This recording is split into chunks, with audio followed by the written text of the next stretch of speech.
హంద్రిని వాడు వెడల్పు చేసి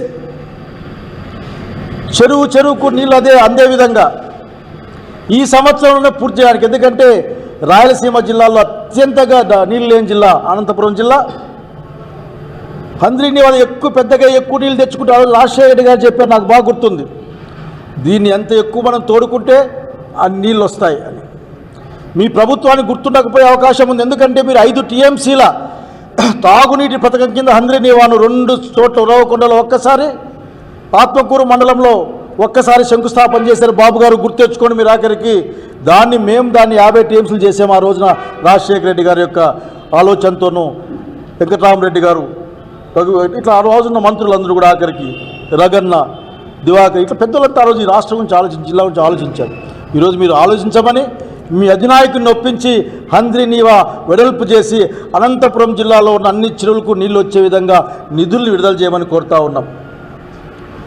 అనేకసార్లు అడుగుతూ ఉన్నాం, హెచ్ఎల్సి ఆధునీకరణ చేయండి అని. మా సమయంలో మేము చెప్పాం 300 కోట్ల రూపాయలు ఇస్తాం మేము అని చెప్పాం. కనుక ఇప్పుడు పెరిగిన ఎస్టిమేట్లు ఉంటే దాని ప్రకారం హంద్రినీవాతో పాటుగా హెచ్ఎల్సిని కూడా మోడర్నైజేషన్కి మీరు ముందుకు రావాలి. ఈ జిల్లాలో నీళ్లు తాగుతున్నారంటే బాగా గుర్తెచ్చుకుంటా ఉన్నా నేను.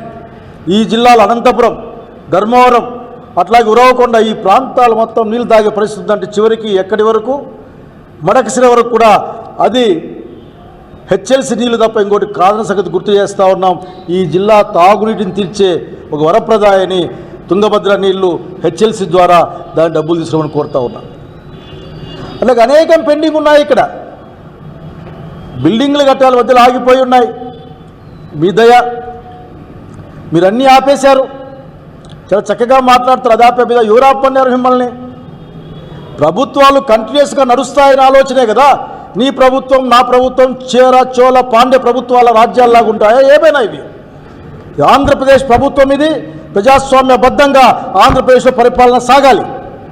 ఏ ప్రభుత్వం ఉన్నా సరే గత ప్రభుత్వంలో ప్రజల కోసం చేసిన పథకాల్లో మీకు నచ్చని అంశం ఉంటే దాన్ని చర్చకు పెట్టాలి, మేధావులతో మాట్లాడాలి, దాన్ని నిజంగా కరెక్ట్ అయితే అమలు చేయాలి, లేకుంటే సరిదిద్దాలి, మరింత మెరుగ్గా ముందుకు పోవాలి. ఇది కదా ప్రభుత్వాలు చేయాల్సిన పని.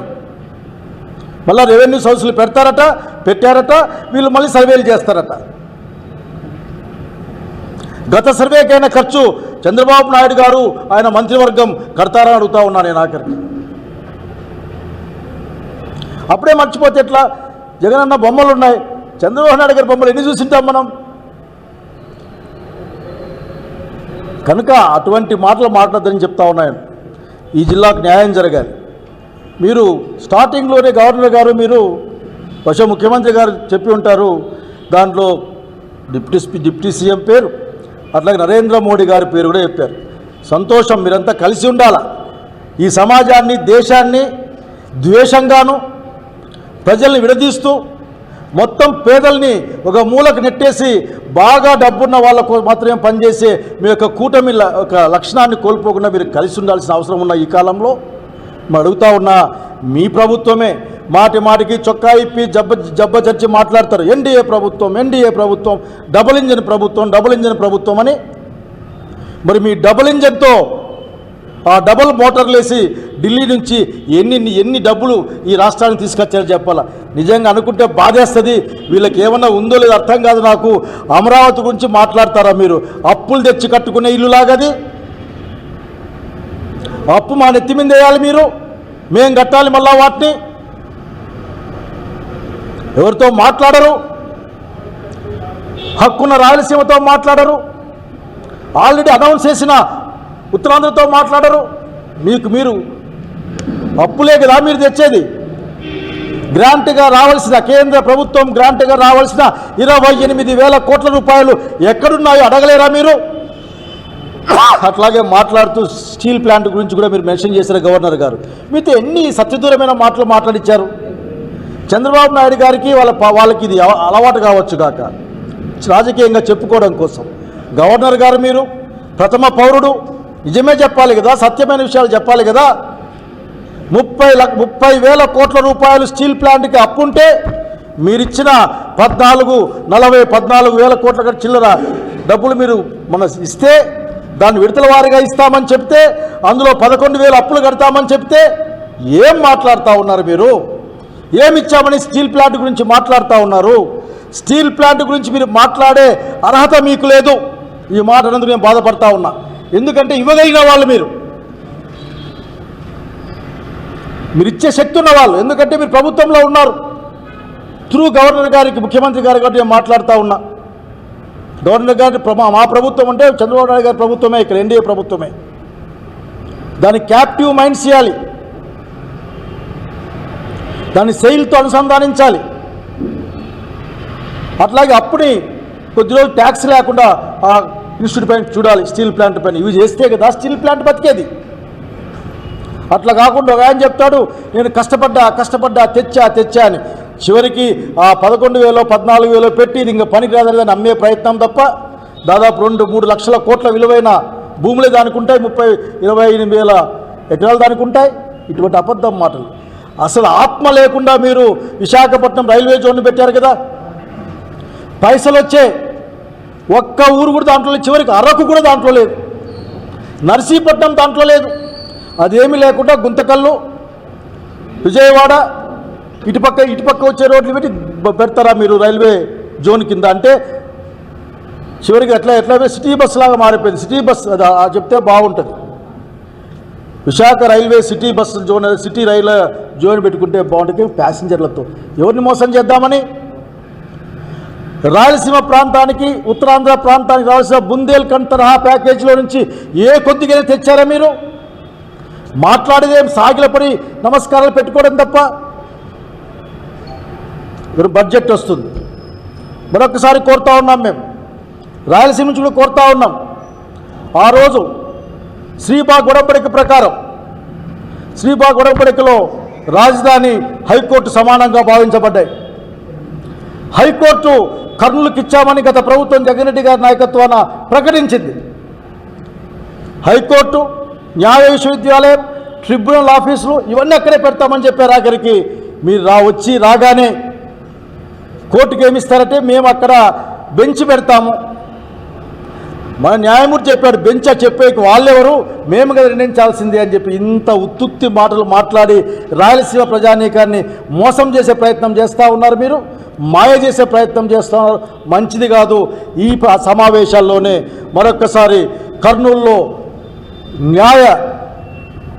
న్యాయానికి పరంగా ఉన్న హైకోర్టు, పూర్తి స్థాయి హైకోర్టు, అట్లాగే న్యాయ విశ్వవిద్యాలయం, ట్రిబ్యునల్ ఇవన్నీ కూడా అక్కడ తెచ్చి పెట్టాల్సిన బాధ్యత మీ మీదే ఉంది.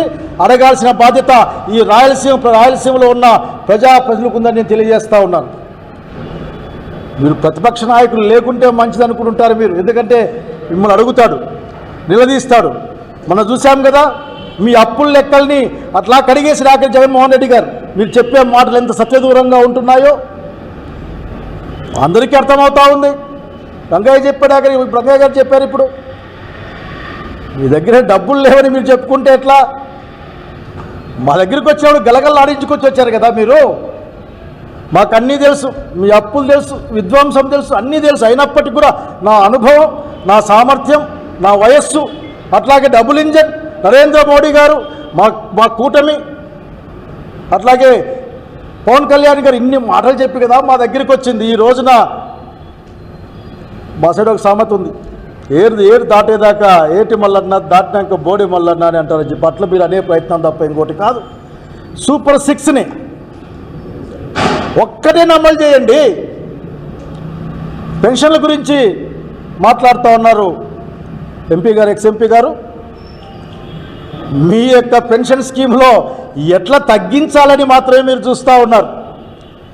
ఎట్లా కట్ చేయాలి, దివ్యాంగులకు ఎట్లా కట్ చేయాలి, ముసలి వాళ్ళకి ఎట్లా కట్ చేయాలి, వితంతులకు ఎట్లా కట్ చేయాలి, ఎట్లా తగ్గించాలనే ఆలోచన తప్ప పెంచుదామన్న ఆలోచన మీ దగ్గర లేదు. మేము చూస్తూ ఉన్నాం, జనానికి కూడా అర్థమవుతూ ఉంది. కనుక అన్ని కత్తరింపులు, తగ్గింపులు, లేకుంటే అబద్ధాలు చెప్పే మాటలు తప్ప మాకేం కనపడడం లేదు ఈ రోజున. కనుక అనేక అంశాలు మాట్లాడుకోవచ్చు. మీ దగ్గర రోడ్ల గురించి మాట్లాడతారా? ఏదో కొత్త రోడ్లు వేసినట్లు ప్యాచ్లు వేసి అసలు ప్రపంచమంతా మా దగ్గర ఉందని చెప్తే ఎట్లా?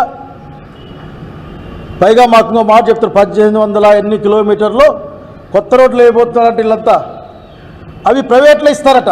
ఎట్లా ఇస్తారంటే వాళ్ళు పీపీపీ మోడ్ అట. పీపీపీ మోడ్లో రోడ్లు వేసిన తర్వాత దానికి టోల్ గేట్ పెడతారట.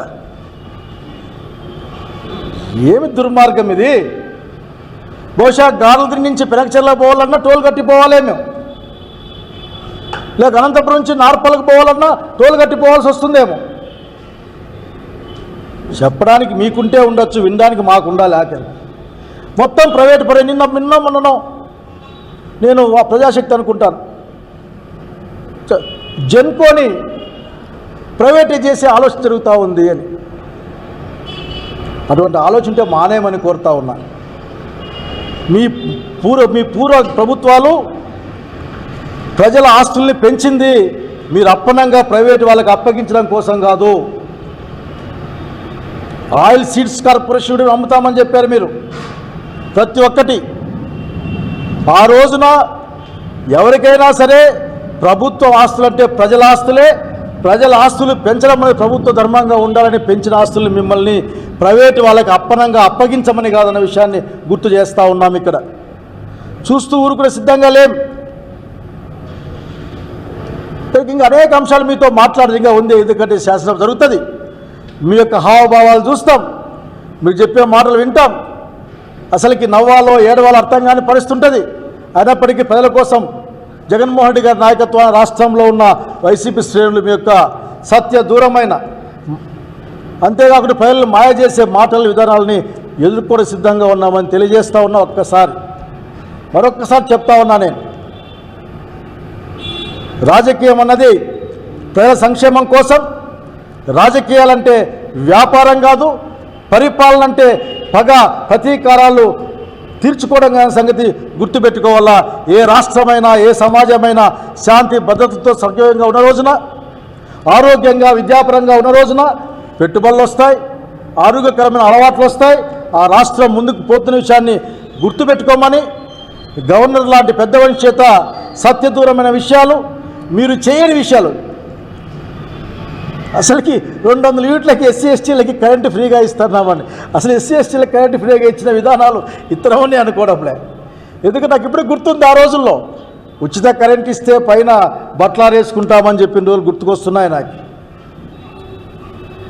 కాబట్టి మీరు చేయనివి, మీవి కానివి, మంచివేనివన్నీ మీ అకౌంట్లో వేసుకునే ప్రయత్నాన్ని ప్రజలు గమనిస్తూ ఉన్నారు.